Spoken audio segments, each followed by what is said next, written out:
Okay, Sumaya? Sumaya? Yes, sir. 6 o'clock, you should start. Okay. Good evening, ladies and gentlemen. I warmly welcome you all to the 66th talk of Inter-Society Weekly Webinar Series. Today's topic of discussion, future automobiles, low emission and zero emission vehicles.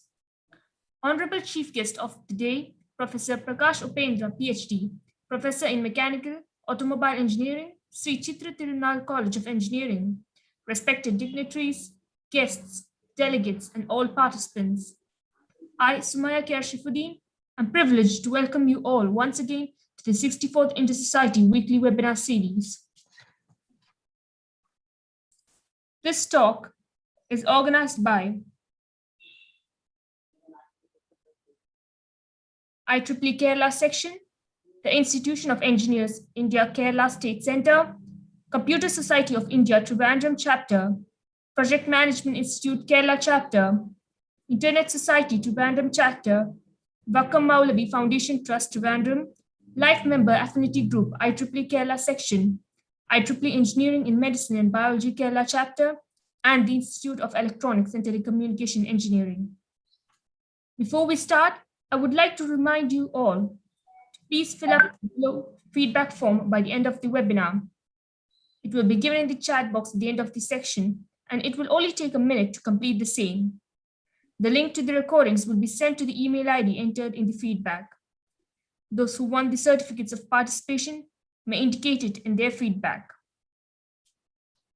Also, please make sure that the participants keep their audio and video turned off throughout the session.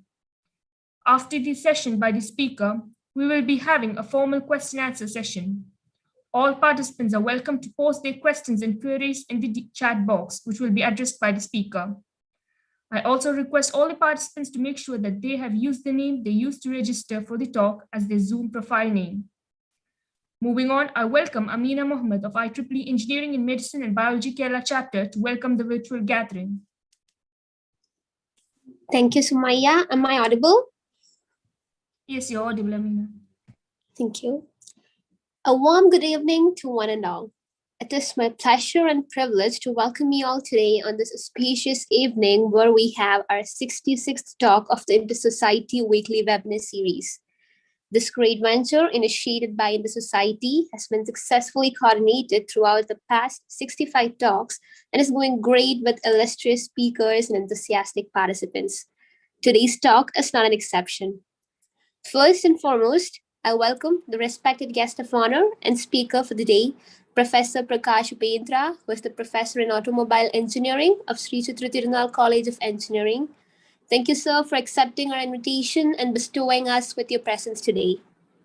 Now, our ever-supporting pillar and backbone, A.G. Harindralal, sir, Chairman of Inter-Society Activity Committee, Kerala Section. I welcome you, sir.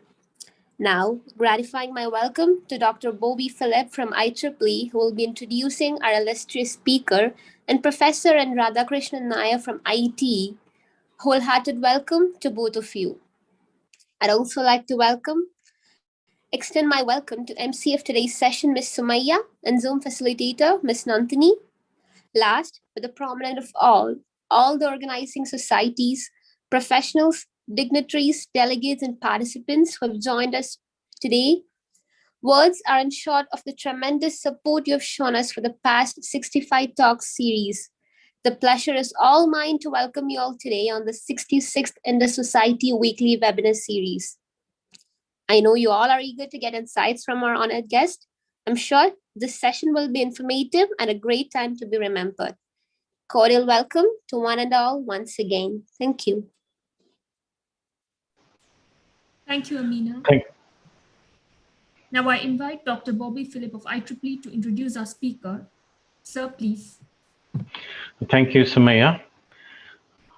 Today's distinguished speaker is none other than Dr. Prakash Upendra, from Professor in Mechanical Engineering from SCT College of Engineering.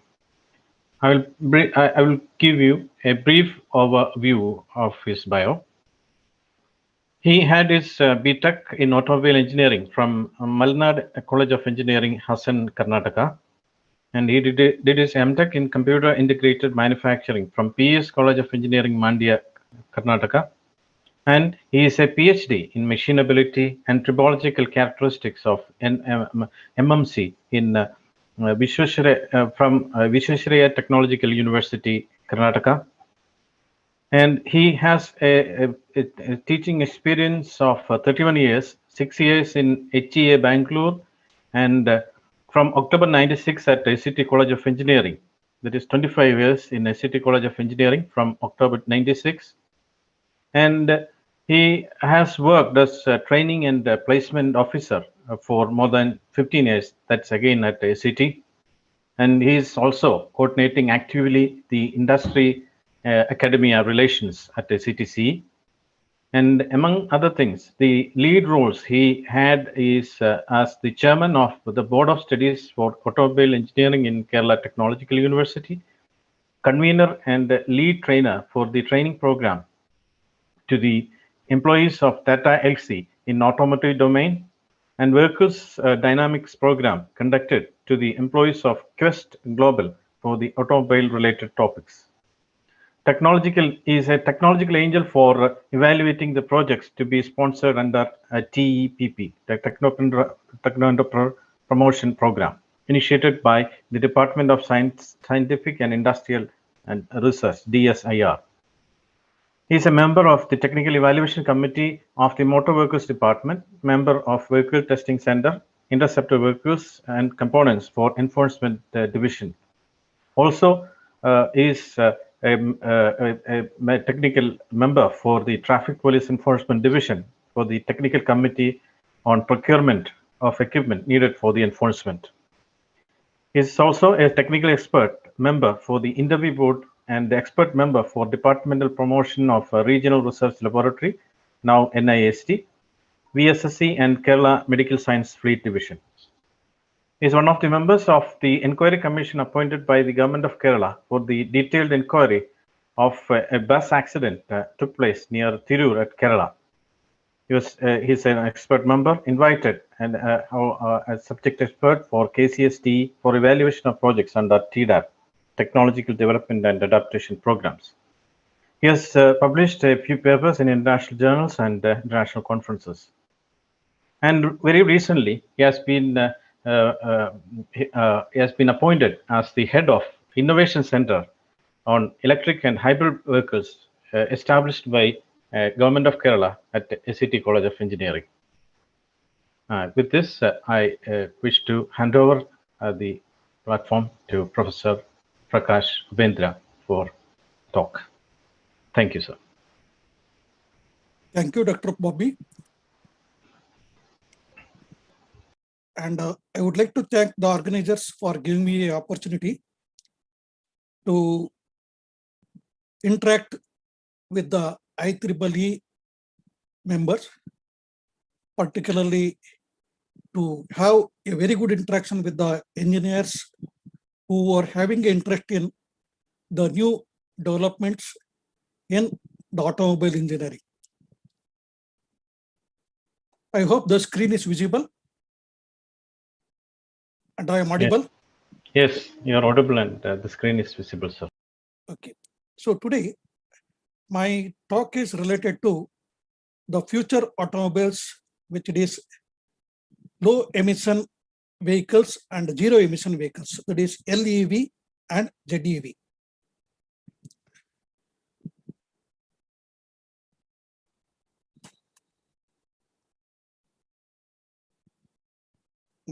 There is a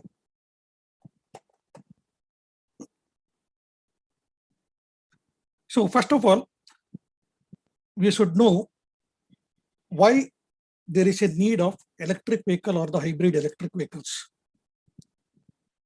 As the problem is known to many of the people, if you have seen the recent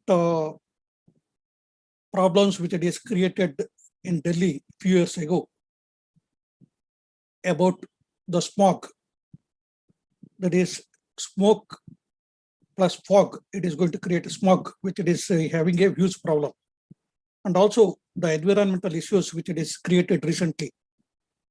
All these are leading to the need of electric vehicles. For the first few decades, the transport industry is totally driven by the IC engine vehicles and conventional powertrain systems.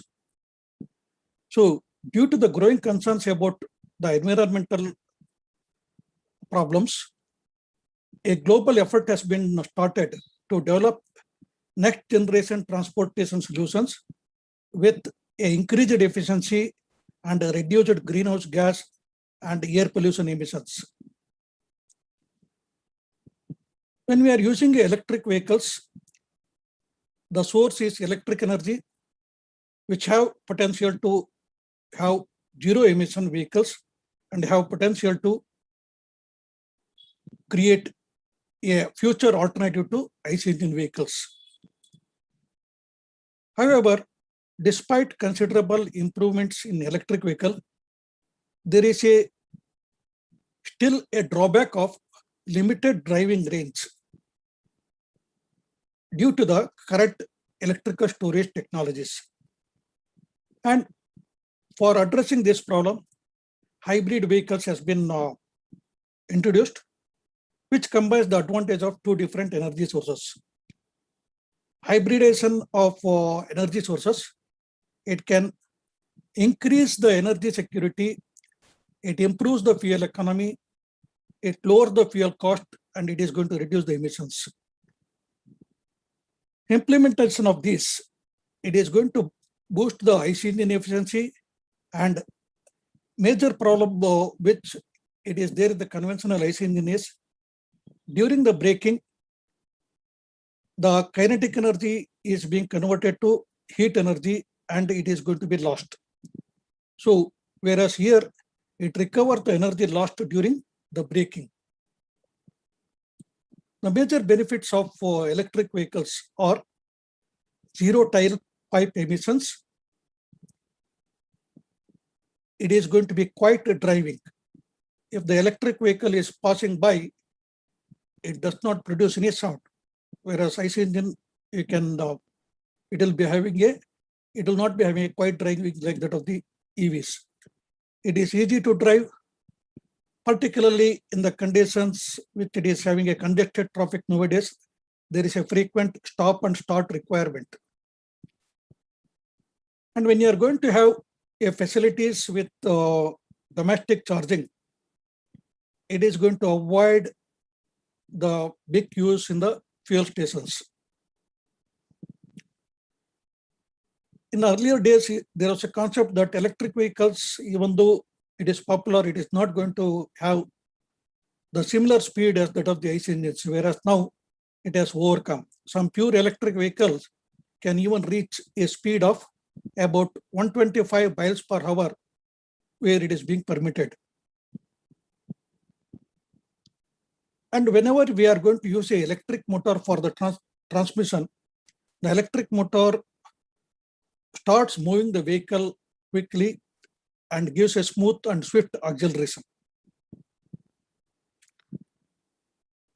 Then what is this emission designations? What it is being quoted by CARB, that is California Air Resource Board. Any electric vehicle designations refer to vehicle emission rate. Each one is in a comparison of overall annual average set by California Air Resource Board, that is CARB. So this rating is changed time to time. The recent rating was started in 2020 rating. And the different ratings, what it is going to be, different standards, what it is going to be there for the emission is LEV, low emission vehicles, TLEV, that is transitional low emission vehicles, ULEV, ultra low emission vehicles, which it is emits 50% less than other vehicles, SULEV, that is super ultra low emission vehicles, emits 90% less than other vehicles, PZEV, that is partial zero emission vehicles, same as SULUV, but there is no evaporative emissions. Evaporative emissions are going to be totally eliminated in PJDLUV. And at 80 PJDV, that is advanced tech PJDV, it is the one which it is going to be an advanced version of PJDV, where it is a hybrid versions. All the hybrid vehicles comes in 80 PJDV, and ZDV is the zero emission vehicles. Zero emission vehicles are electric and fuel cell electric vehicles. If we see this, even though the electric vehicle has started long before, the electric vehicle has been brought into the market very recently. Even very long before the initial electric vehicles has been started, almost during the 1860 to 1924, but it has not gained its popularity. Electric vehicle is totally disappeared during 1924 to 1960, where it is totally dominated by the gasoline vehicles. And then the practical application started in the 90s, and 2000, the hybrid vehicles started developing, and now 20 onwards, we are having an era of electric and hybrid vehicles. If we are going to see this, the micro and mild hybrids started almost in 2000 and gained almost its peak in 20s, and it is going to be diminishing almost by 27 to 28. Full hybrid has almost started in 2005, and it is going to be peak during 2030, and it is going to diminish by about 2038. Plug-in hybrid is the one which it is started during 2015, and it is gaining its importance, and it is going to be there for a very long duration, even beyond 2040. And now fuel cell electric vehicle has been initially started, and mass market of electric vehicle is also initiated. And government is having a plan to give importance for electric and fuel cell electric vehicles. And there are a lot of schemes which has been given by Government of India, and even state governments have started promoting this, so that it will be the vehicle of future. So the battery electric vehicles are also referred as BEVs. It is battery electric vehicles, which is almost frequently known as EVs, electric vehicles. So these are fully electric vehicles with rechargeable batteries, and there is no any engines associated with the system. All the energy which it is going to run the vehicle will be coming from the source.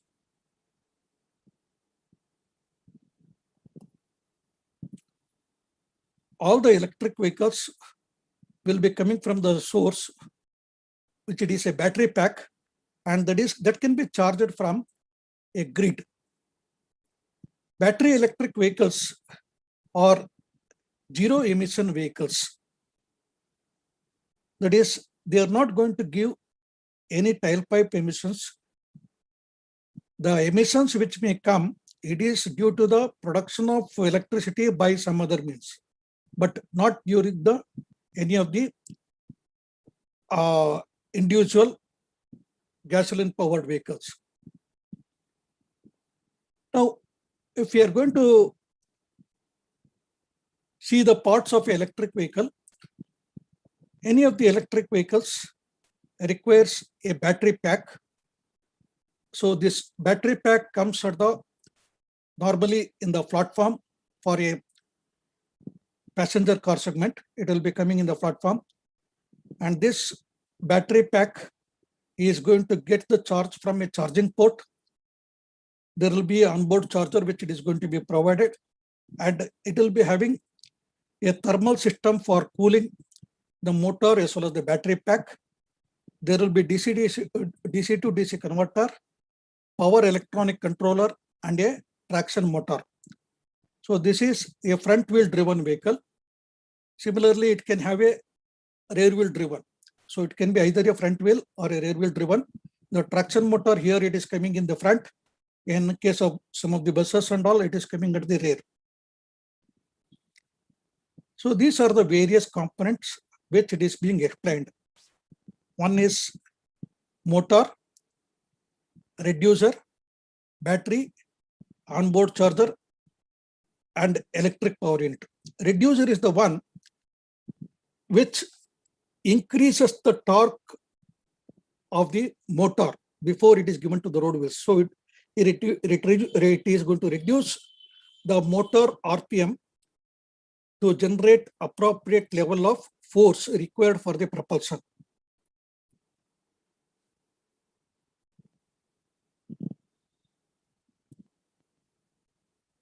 So electric vehicles, it uses the electricity which it is saved in the battery, use it for powering the motor, and it generates the power which it is necessary for driving. And that is the biggest difference to the IC engines. In the IC engines, the power which it is going to be developed, it is by the IC engine. The required power will be obtained by the fuel which it is stored in the fuel tank. And this fuel will be supplied to the IC engine, where you will be converting the chemical energy to thermal energy and thermal energy to the power, mechanical power. Whereas here, we don't have that. You will be having a direct electric power which it is given by the motor, by the battery to the motor, and the motor is going to drive the wheels. So it does not require any engine and transmission. Most of the cases, it will be having only reducer, gear, which it is a permanent gear. There will not be any gearbox in many of the electric vehicles. So transmission components are being reduced. But instead, they will be having several components which it is required for the power management. It will be having the battery, motor, battery management system, that is the BMS, battery thermal management system or the battery heating system or the cooling system, onboard charger, the reducer, that is the permanent reduction given from the motor to the road wheels, electric power control unit, that is EPCU, which it consists of inverter, low voltage DC-DC converter, and then there will be vehicle control unit. It senses the speed at which the vehicle has to be driven with the help of the input from the throttle position and the braking. By making use of that, it is going to have the vehicle control. So all these are essential components to achieve the conversion of battery electricity to kinetic force that drives the electric vehicle forward. So the motor is the one which it is going to convert the electrical energy to kinetic energy, which moves the wheels. And the advantage of using motor instead of engine is numerous. First of all, the noise and vibration in IC engines, it can be minimized by using the motors. And generally what we are going to use, it is referred as motor cum generator. And the motor will be acting as a generator during the braking, and it is going to charge the battery, and it is going to save the energy. So you will be having a regenerative braking concept which it is going to be adopted, which provides the required power to the battery during the braking.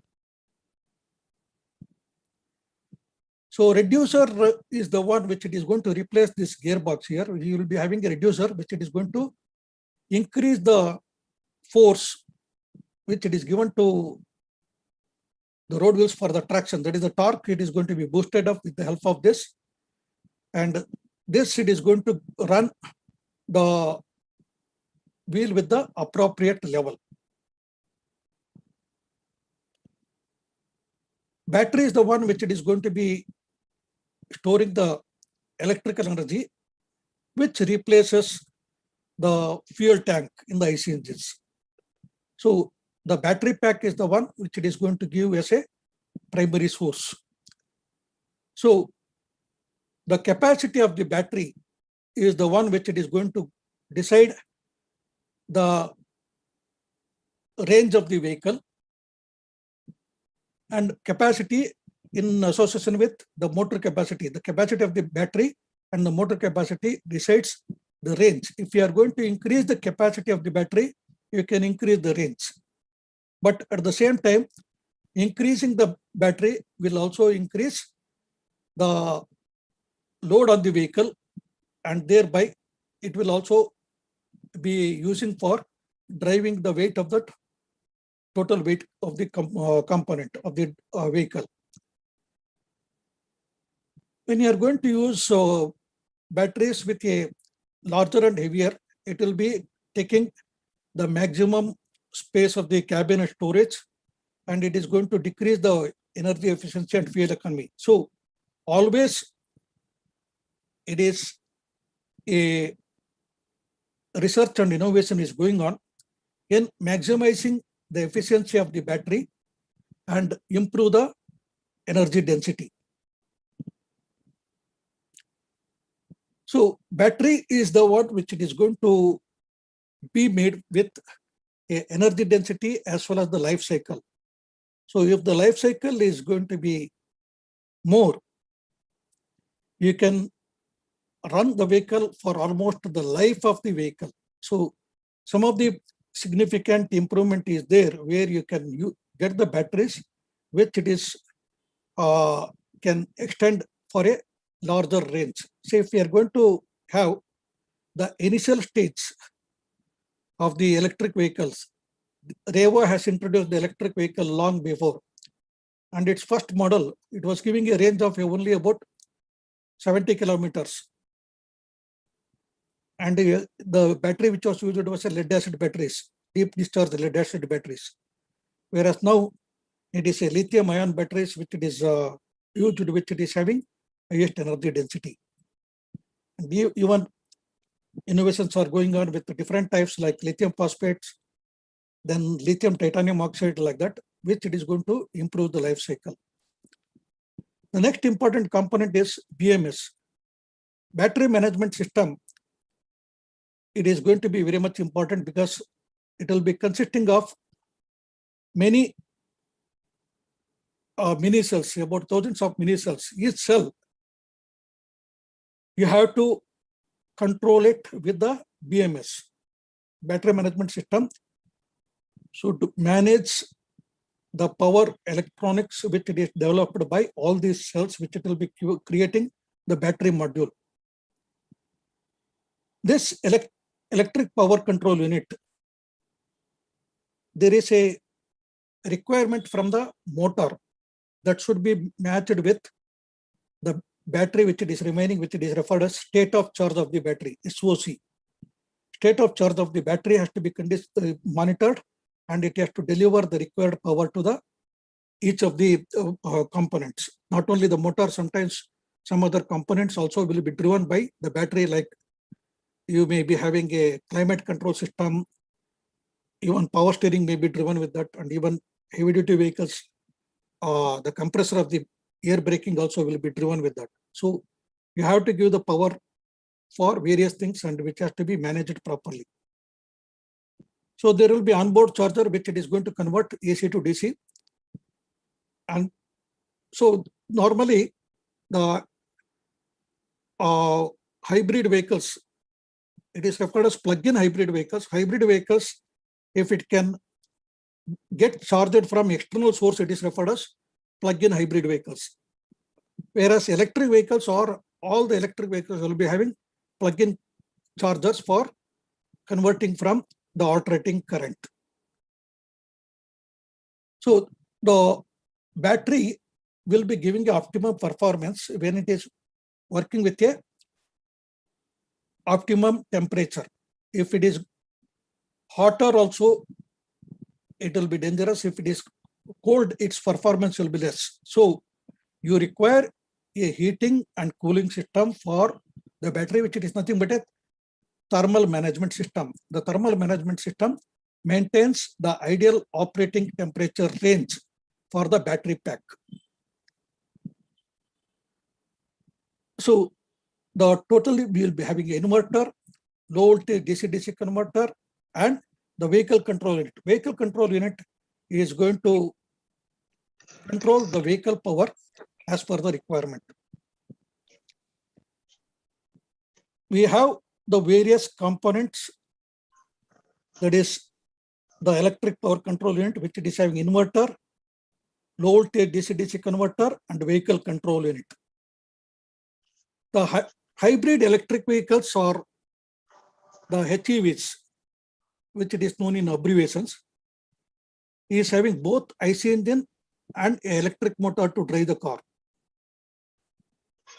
The presence of the electric powertrain will be giving a better economy when compared to that of a conventional vehicle. There are varieties of hybrid electric vehicles like series, parallel, and plug-in hybrid vehicles. All energy of the battery is gained through the IC engine operation or regenerative braking. So which it is going to utilize the braking to generate the power, and it is going to charge the batteries. Many hybrid electric vehicles reduce the idle emissions, because normally in IC engines, maximum pollution will come when you are running with idling speed or a slow speed. So this is going to reduce the emissions by shutting down the IC engine when it is running at idle speed. So even it can be plugged into grid to recharge, and it is referred as the PHEV, that is plug-in hybrid electric vehicles. Even it is referred as mild hybrid, medium hybrid, and full hybrid.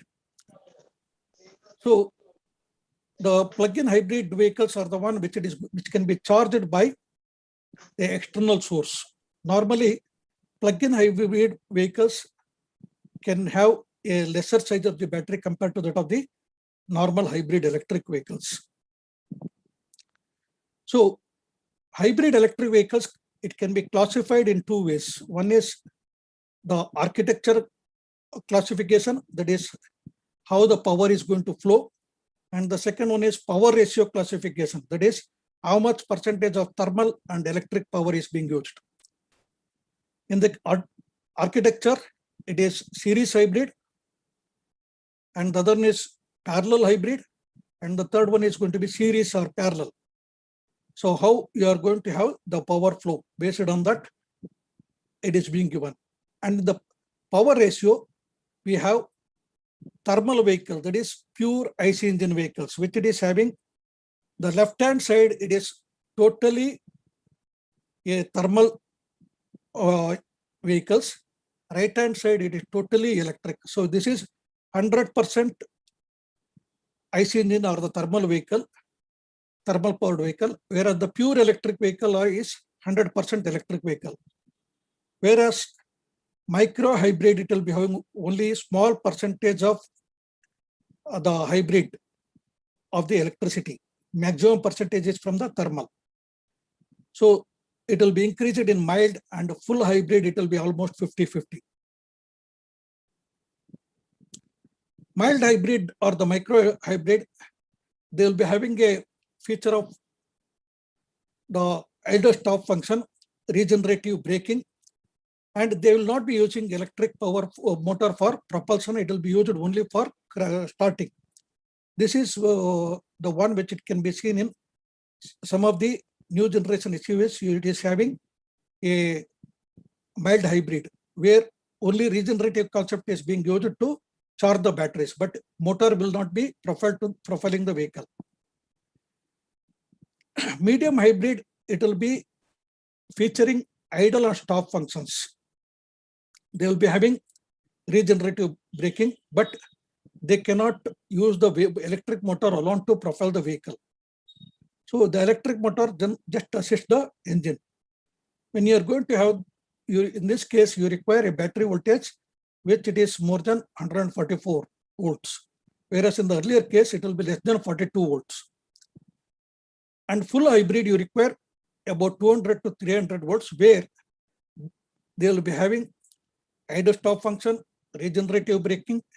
It can run either on electric power or it can run on the engine. So both the possibilities are there in the case of full hybridization. So in the electric vehicle, these are the major advantages what it is shown in green. That is, it will be having high efficiency, no local emissions. There is energy recovery, but low autonomy and low energy charge. That is the drawback. Thermal and electric vehicle comparison, if you are going to see, in the thermal engine, fuel is going to be supplied to the thermal engine, and from there to the transmission, and from there to the road wheels. If you see the electric vehicle, battery to the power electronics, from there to the electric machine, from there to the road wheels. Whereas the hybrid, it will be having the combination of both. That is, a fuel will be supplied to the thermal engine, battery will be giving the power to the electric machine through the power electronics. A combination of these two can drive the vehicles. So the first one is series hybrid. In the case of a series hybrid, the series hybrid, the power, always the motor is going to drive the road wheels. It is the electric motor which it is going to drive the road wheels. The electric motor is going to get the power from the battery through the inverter, and it is going to drive the road wheels. IC engine will never drive the road wheels. IC engine will run a generator which it is used to charge the battery. So whenever the battery is going to drain off, suppose if the battery charge is coming down, battery state of charge is coming down below a particular percentage, automatically engine is switched on and the battery gets charged.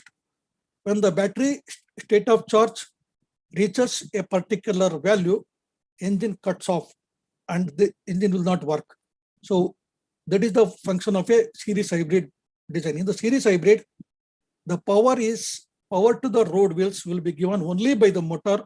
IC engine is used only for charging the electric vehicle. That is the principle of a series hybrid. In the case of a parallel hybrid, it is a combination of these two. That is, you can run the vehicle with the engine power. You can run the vehicle with the motor as per the requirement. So for example, as I quoted earlier, any of the automobiles will be having a highest pollution in two conditions. One is when it is running at starting and slow running, and the other one is when it is cruising or when it is at a very high speed. So when we are going to use a starting and running, it will be running with an electric motor. When you are having a economy range, you will not be running with the motor, it will be running with IC engine mode. When you are requiring a power, both will be operating and you will be getting a combined power in the acceleration range. So for the slow speed, it will be motor alone mode. For the idling also, it is motor alone mode. For the economy, it is engine alone mode. When you are going to cruise, it will be a combination of engine and the motor, which it is going to actuate. So these are the various operation modes when you are going to have electric only. When you are going to have electric only, this is the way in which you are going to operate the parallel hybrid. The engine, it is going to be, clutch will be opened, power will be given from the battery to the power electrons to the motor, and from there to the transmission and the road wheels.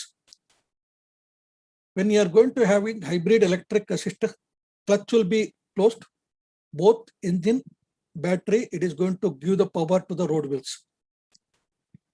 During the battery charging,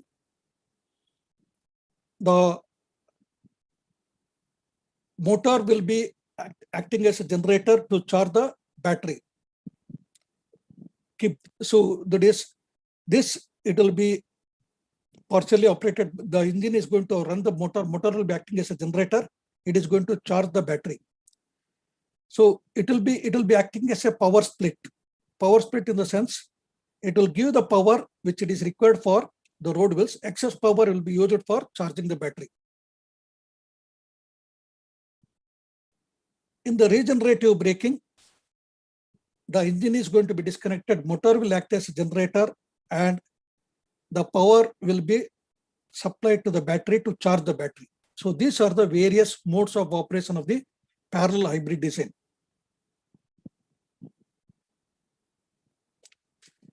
There will be combination which it will be used, combination of series and parallel, which can be used where you can use both series concept. Series concept, you will be using it for even charging, as well as it can be used for the motor driving. That type of concept is referred to the series parallel hybrid concepts.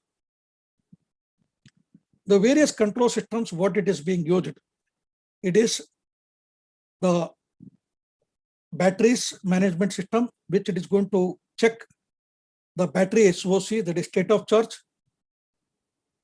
battery temperature monitoring, electric machine thermal management system, and also IC engine. In the case of all the vehicles, it will be having a onboard diagnostic, which it is going to check and perform it is going to diagnose the faulty conditions, and also it is going to have a various controls with the help of a vehicle control module, which depends upon the IC engine various parameters in a hybrid vehicle, like ignition timing, tuned intake manifold, camshaft angle for the inlet and exhaust valves, and fuel injector, that is the pulse, it will be referred as the pulse width of the fuel injector, then timing of the injection, and the fuel flow rate. So this is the control theory in the case of any of the systems, what it is being used for the electric or the hybrid vehicles.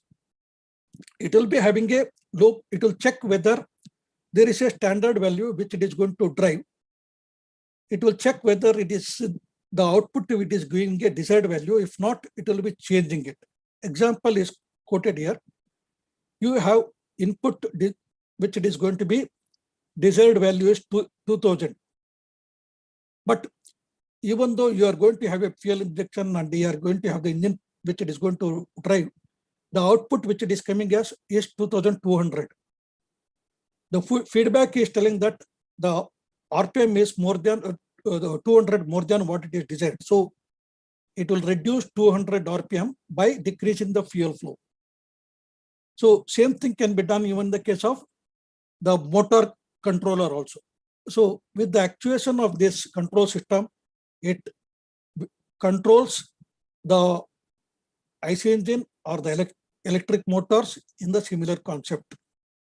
So it will be a hybrid ECU which controls both the combination of the electric motor and the IC engines to vary as per the driver command requirements. We have a various control units, which I will not be going in detail because I have to cover one more module or one more small topic, that is the fuel cell electric vehicles, before going for the discussions. Typically, a hybrid electric vehicles will be having various ECU. ECU stands for electronic control unit, which it is nothing but embedded systems to perform a particular task.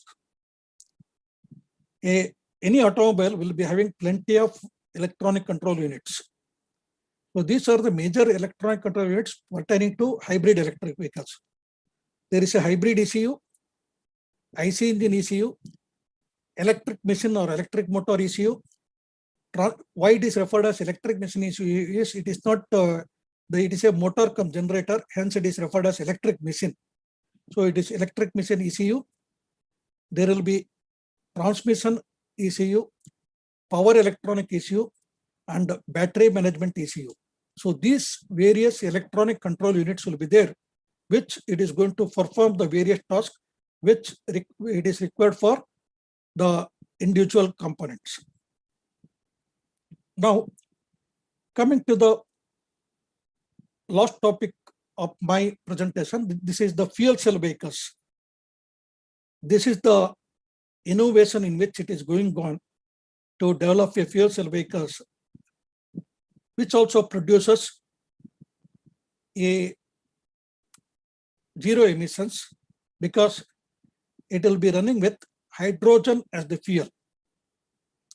So it works on the opposite to that of electrolysis.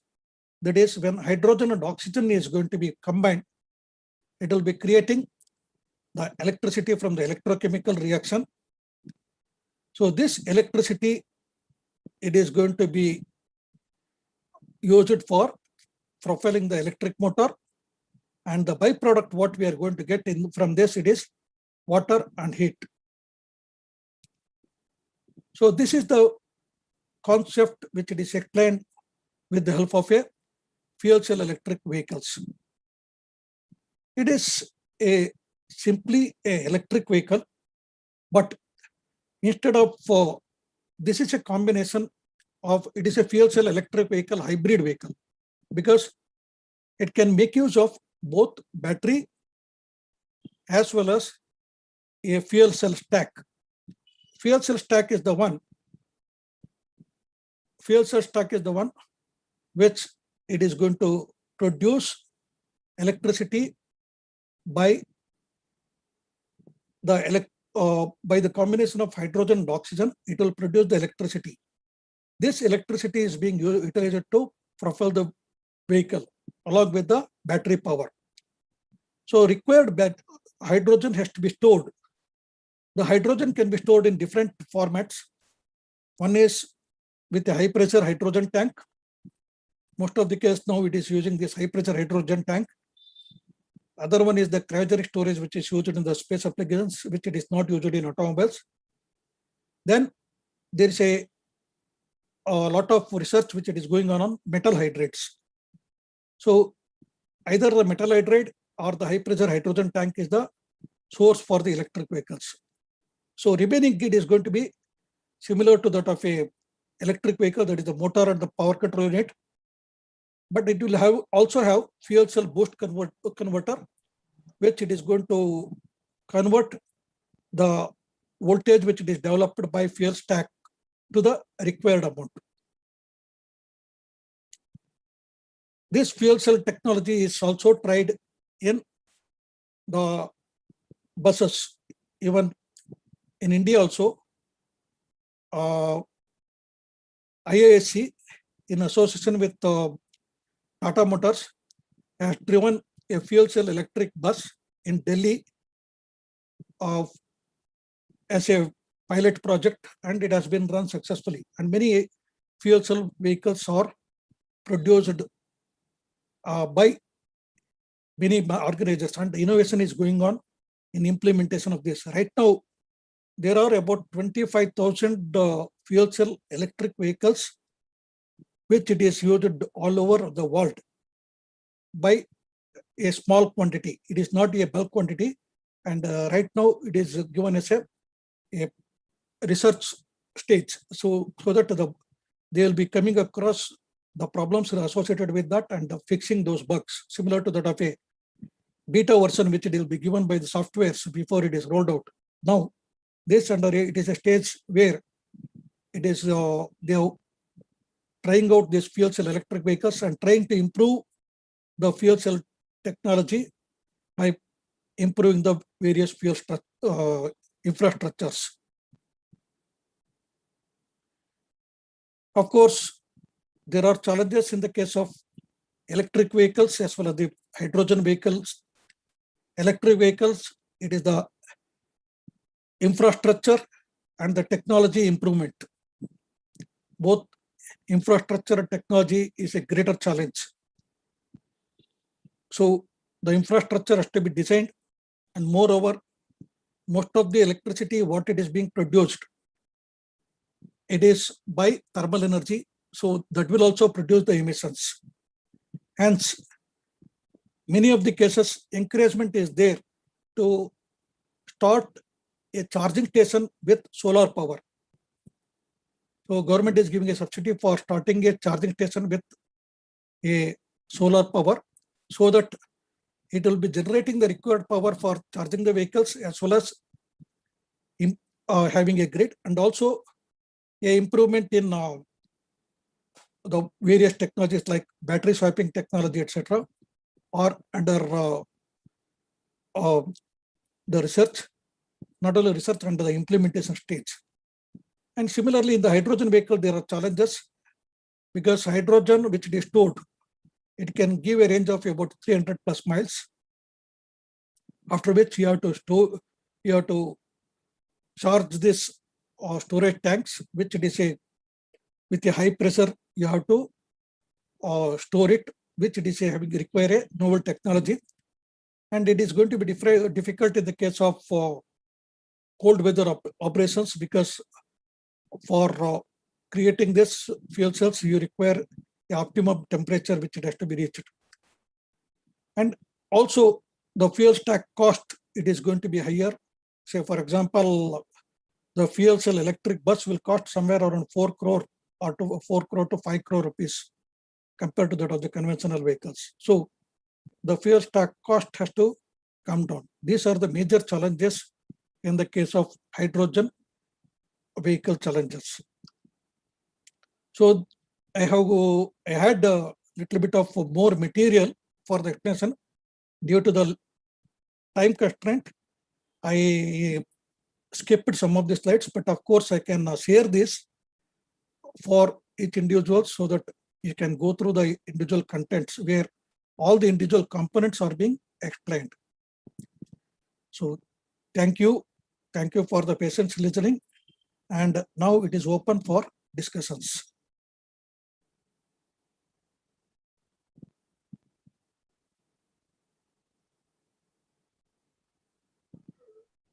Thank you so much, sir. That was truly a wonderful session. We got to understand and learn a lot from your presentation. Sir, we do have some questions in the chat section from the participants. Can we move on to the question and answering session? Yes. Sure, sir.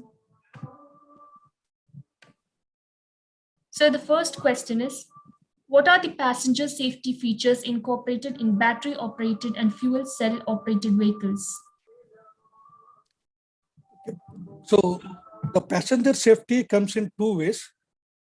One is the safety which it is provided with the additional safety features, or due to the safety which it is going to rise from the change in the power source. So the normal safety, it is going to be similar to that of the conventional ones, but the passenger safety due to the battery, that is, when we are going to use the battery, that's what we have quoted, thermal management system is going to be very much important. So the thermal management system is actually controlled by the BMS. That is battery management system.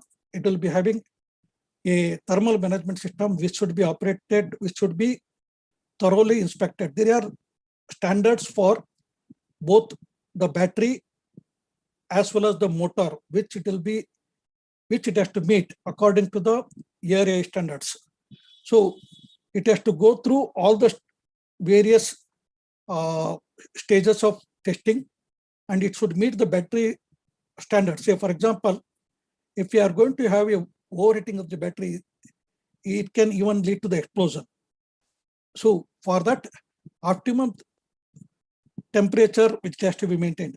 All the companies, they have done this with a thermal analysis, and a simulation before the manufacturing. Even there are simulation models which it is possible with various softwares, which initially it will be tried before they manufacture it.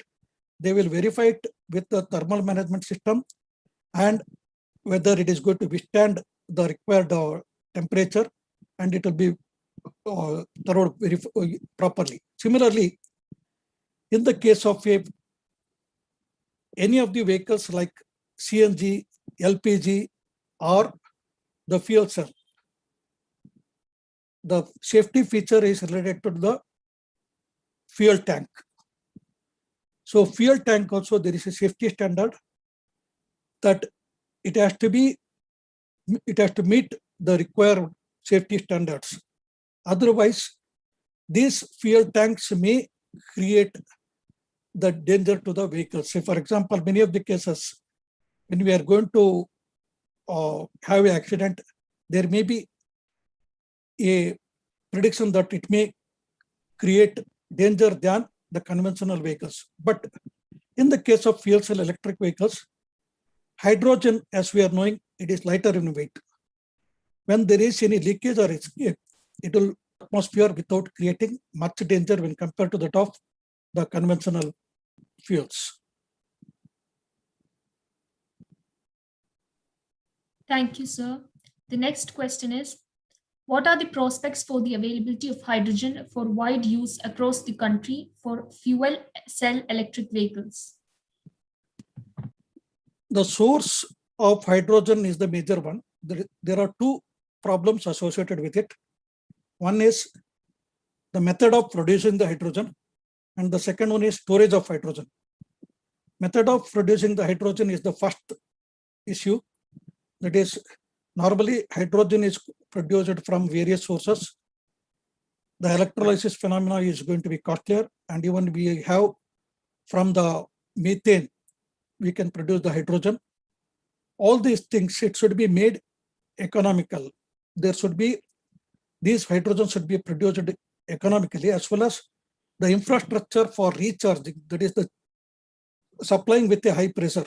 Say, for example, even when the LPG or CNG has been produced at the beginning stage, in the charging station, it was taking a huge time to fill it with a required pressure. So, similar way, the infrastructure is required for refilling this fuel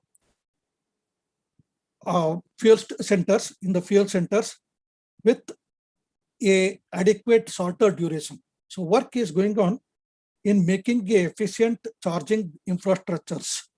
Unless that is being carried out, it is not a viable solution. As of now, many companies are even quoting that fuel cell electric vehicle cannot be practically implemented till 2040.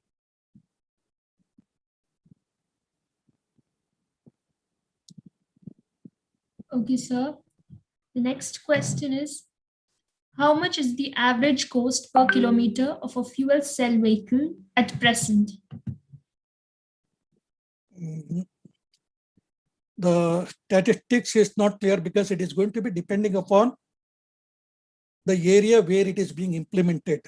All the fuel costs, it is determined by the government policies. Okay, because what is the method which it is being produced and what is the way in which it is being charged. So based on that, it is going to be varied. But at present, it is almost the operating cost, it is almost twice than the regular one, but initial cost is almost 4 times that of the regular one. Okay, sir.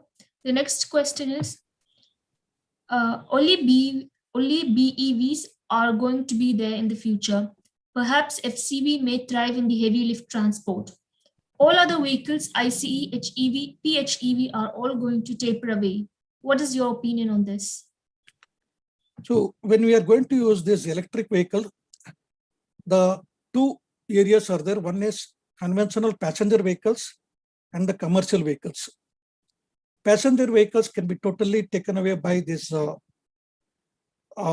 electric vehicles, but still people who are having a fancy about the hybrid concept, that is to have a long drive without much interruption, and also for the racing applications, prefer to use the hybrid vehicles. But for the normal passenger cars, definitely it will be switching over to electric vehicles. But in the case of heavy duty, that is buses or trucks, now buses will be a viable solution. Electric buses can be a viable solution for urban transport. If we are going to see many of the foreign countries, these electric buses are used only for city transport, not for the long route. But for the long route, it is always not possible to use these electric vehicles unless you have fast charging infrastructure and a battery swapping technology. Otherwise, for at least for some more period, the hybrid vehicles will be ruling the commercial vehicle segment, whereas other vehicles will be shifting over to electric vehicles.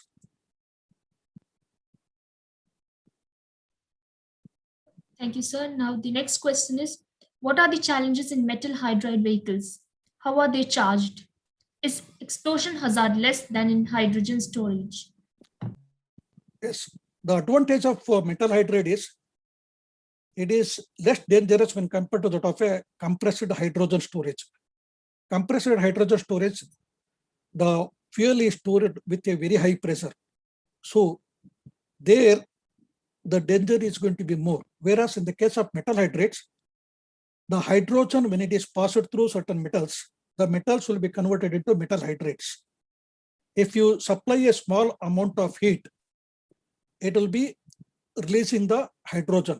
That is the concept of a metal hydride. But it is under a research stage because it is the energy content, how much hydrogen it can be stored per unit volume of a metal. So that it is very less now. So unless that is being improved, metal hydrides will not be feasible. But definitely it is going to be much safer than the compared to that of a pressurized or a compressed storage.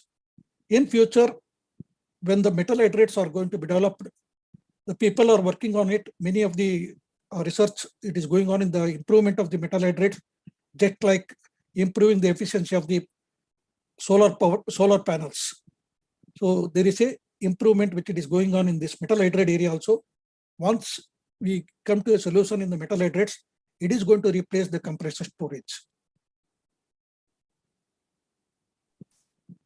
Okay, sir. The next question is, jerk characteristics of IC engine in comparison with electric motors. What are the jerk characteristics of IC engine in comparison with electric motors? What exact? I could not get that. What is that question? Yes, sir. What are the jerk characteristics of IC engine in comparison with electric motors? Jerk. So, Jerk. Jerk. Okay. Jerk in the sense whether we will be getting a smoother drive in the case of a IC engine or a electric vehicle. So always in both the cases, whether it is a IC engine or a electric motor, when you are going to have a jerk, it is due to a improper control strategy.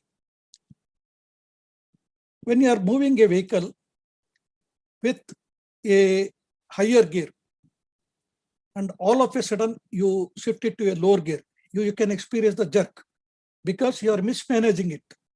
Same thing, if the electronic control unit, if it is going to have a malfunctioning or you have not made proper mapping of the IC engines, then you can get the jerk. Even in the electric vehicles, if the battery, this EMS, energy management system, control strategy is not being refined properly, it may create a jerk. All this will be depending upon how you are going to make the program for the efficient running. Say all the conditions, it is going to be highly impossible to be met. Even we can see in the case of a IC engine vehicle, nowadays we are having a different modes, city drive, highway mode, like that. So when you are going to have a economy, there is a different mode. When you are going to cruise, there will be different mode. When you are going with the traffic, there will be different mode. If you are going to have a control strategy for all, it is nothing but compromise with various conditions. So in some conditions, definitely the response will not be as fast as we require, and it will be creating a issue in the drive. That is the one which create a drive jerk. The jerk can come either in a IC engine or with electric vehicle due to improper management system of a EMS or electronic control unit.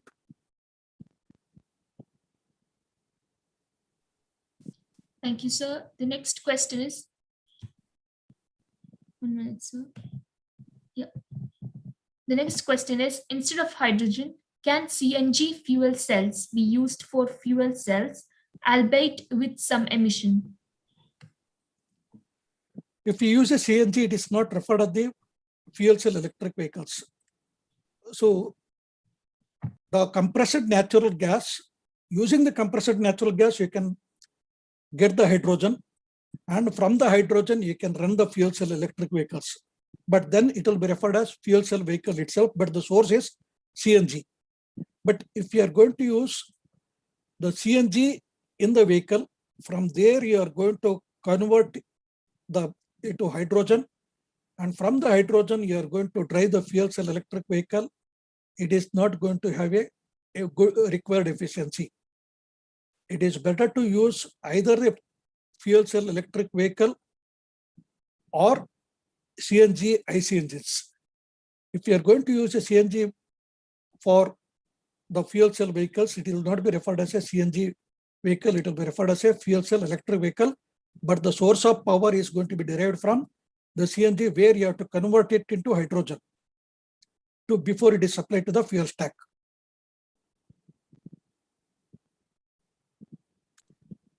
Okay, so the next question is, can we say that all EVs are gearless? Not all, it is almost majority. Majority of the vehicles are gearless. Majority of the electric vehicles are gearless. There are few which it is having a CVT. CVT transmission is going to be adopted. Of course, it is not a gearbox. It will be having a CVT mechanism to get the improvement in torque variation as per the requirement. But many of the cases, it is gearless. Okay, so the next question is, what is the comparison of cost of different EVs in relation with the ICEs? Electric vehicle, the running cost is much cheaper when compared to that of a IC engine. Only the factor what it has to be seen is, we are considering only the running cost. We have to see about the battery replacement cost also. After certain period of time, once the life of the battery is over, the battery pack has to be replaced. When we are going to replace the battery pack, it is going to be a huge amount. But considering that amount also, the total operating cost of a electric vehicle is going to be much cheaper. That is the reason why many of the urban transport, they are looking into electric vehicles. So that's what just right now, before the beginning, Bobby sir has quoted, the college has been recognized as Center for Innovation. The Center for Innovation is starting a work where the KSRTC buses, existing one, can be converted into electric bus. If we are going to convert that into electric bus, there will be huge reduction in the operating cost, and the cost of conversion can be met within a short period. That is the one which they are looking into. So many organizations are looking into this, and they are working on the conversion of the conventional to the electric vehicle because of the operating cost. It is almost like if at present it is going to be almost like a 1/10, less than 1/10. Okay, sir. The next question is, why is fast charging not used for 100% battery charging? Also, which charging methodology improves the battery life? Okay, so in any of the cases, even if you are going to see the conventional automobiles, when they were using the batteries, there was a method which it is, there are three methods which was used for charging the batteries, which it is known as booster charging, trickle charging, and normal charging. When you are going to use a booster charging, the life of the battery comes down. When we have a booster charging, the chemical reaction which it is going to take place, it is a surface reaction. It is not going to be a complete conversion. So hence, when it is going to have a surface reaction, one time it will be coming to a stage that battery cannot gain the charge again. So hence in the life, generally in the earlier automobile batteries, they were advising to use these batteries to have a fast charging only about 5 to 10 times in a life cycle. Always slow and steady wins the race. So when you are going to use this slow charging, it will be having a faster life. Normally, booster charging will be used only for top up. It can be charged only for about 70 to 75%, and remaining it is going to be charged with the normal charging. Many of the cases, even the fast charging infrastructure which it is made for many of the buses, it will be charging the vehicle by about 3 to 4 hours. So, and even there is a flash charge concept which has come. For that, it will be with the infrastructure is going to be different. There you can charge with a very faster rate, but all this will be only for a smaller period, and the longer one should be made by with trickle charging or a normal rate of charging. Then only battery can have a longer life cycle. And moreover, battery will never be allowed to completely discharge. State of charge, when it is going to have about 15%, there will be a warning which it is going to come in the vehicle, and the vehicle will stop moving further. So you can override that, but it is not advisable.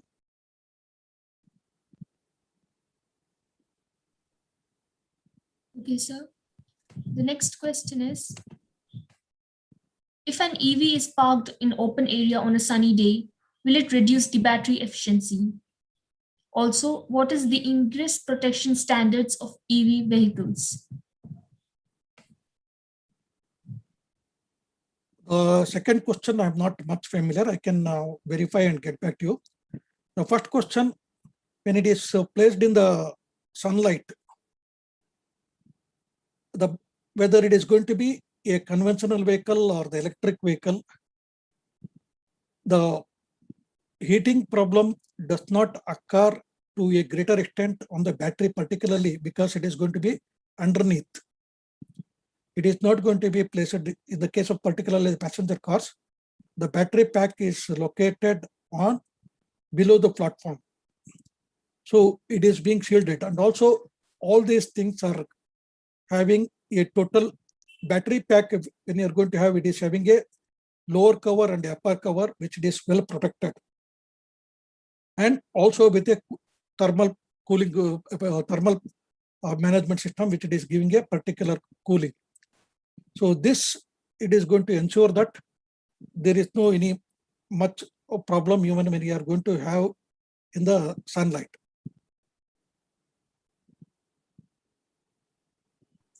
Okay, so we've got 2 more questions. Whether government will also use electric vehicles, or is it only the citizens that will be forced to buy EV by increasing the petrol or diesel cost? The government is also using this electric vehicle. Now we can see there is an enforcement division in motor vehicle department. All the motor vehicle inspectors who are moving in this enforcement division, they are using the electric vehicle. And even many of the fleet organizations are encouraged to take this electric buses. There is a huge subsidy given by the central government on purchasing of this electric buses. If they are going to buy, there will be a big amount which it is contributed by the central government for the implementation of electric vehicles for the public transport. And even it is started in almost all the government sectors to encourage the people to procure e-autos and give a huge subsidy in that. So it is not going to be enforcing only the public. It is for all. The electric vehicle is going to be the future one. It is not only because of the pollution alone, it is also to avoid dependency on the import of fossil fuels. So it will be good for the economy of the nation. Thank you, sir. The last question is, how about the chain of charging stations to make EV cheaper in rural areas? Battery cost is the battery cost coming down too? Can you repeat the question, madam? How about, sir, what is your opinion about a chain of charging stations to make EV cheaper in rural areas? And also, is the battery cost coming down now? Sure. Any of the cases, if you are going to see the electronic areas, all the electronic components were costlier in the earlier days, whereas now electronic gadgets has come down, because when the volume increases, naturally the cost is going to decrease. And moreover, always there is a huge research is going on in making it compact as well as with a economy. So with that, definitely the battery cost is coming down within next 2 to 3 years. It is going to be, there will be huge reduction in that. And the second one is the chain. Definitely now the government has initiated the encouragement for starting your own solar charging stations. Once you are going to have, now the people are hesitating to start this because you don't have the customers. Once we have a fleet of vehicles on the road, people will come forward to start a charging infrastructure where they can sell this to the customers with a reasonable cost, and there will be a competition where you can get the electricity at a reasonable cost. So everything depends upon the mass utilization of the electric vehicle, the charging infrastructure improvement. Now, once that is going to improve, these things can automatically come down.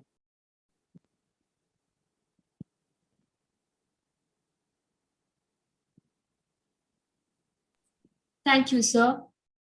Now let me welcome Professor N. Radhakrishnan Nair from the Institute of Electronics and Telecommunication Engineering to propose the vote of thanks. Sir, please. Good evening to all, one and all. Thank you, Sumayya and Harindra Lal. Professor Prakash Subendra, I think you may be remembering me. I'm working in SNIT Adur, where we are having an automobile engineering department here. Okay. Our Kevin Thomas is the HOD. Okay. You may. Anyway, Dr. Prakash, we are very much grateful for your informative and well oriented class. Actually, it is a very very nice speech. You provided all the information regarding the LEV and ZEV and the cost-wise also, and the hazardness and everything. Anyway, we are very much IET and IE on behalf of Harindralal and on behalf of all the members of IE and IET, I express our deep gratitude to you. Thank you very much. Thank you, sir. Thank you for giving the opportunity. If anyone is having any clarifications, feel free to reach me over the email which it was given. Thank you. Thank you, sir. Once again, I would like to extend my sincere gratitude to our honorable chief guest for taking precious time out of his busy schedule to be here and for sharing with us your valuable ideas and thoughts on this important topic. Thank you so much, sir. Now, I would like to inform you all about our 67th talk, Another Wave of COVID-19 and Ways to Prevent It, by Dr. Anish, epidemiologist, researcher, and teacher at Medical College Hospital, Trivandrum, which is to be conducted on next Wednesday, 21st of July from 6 to 7 p.m. Hope to see you all next Wednesday. Thus, we have come to the end of today's session. Thank you all. Meeting is now officially dispersed.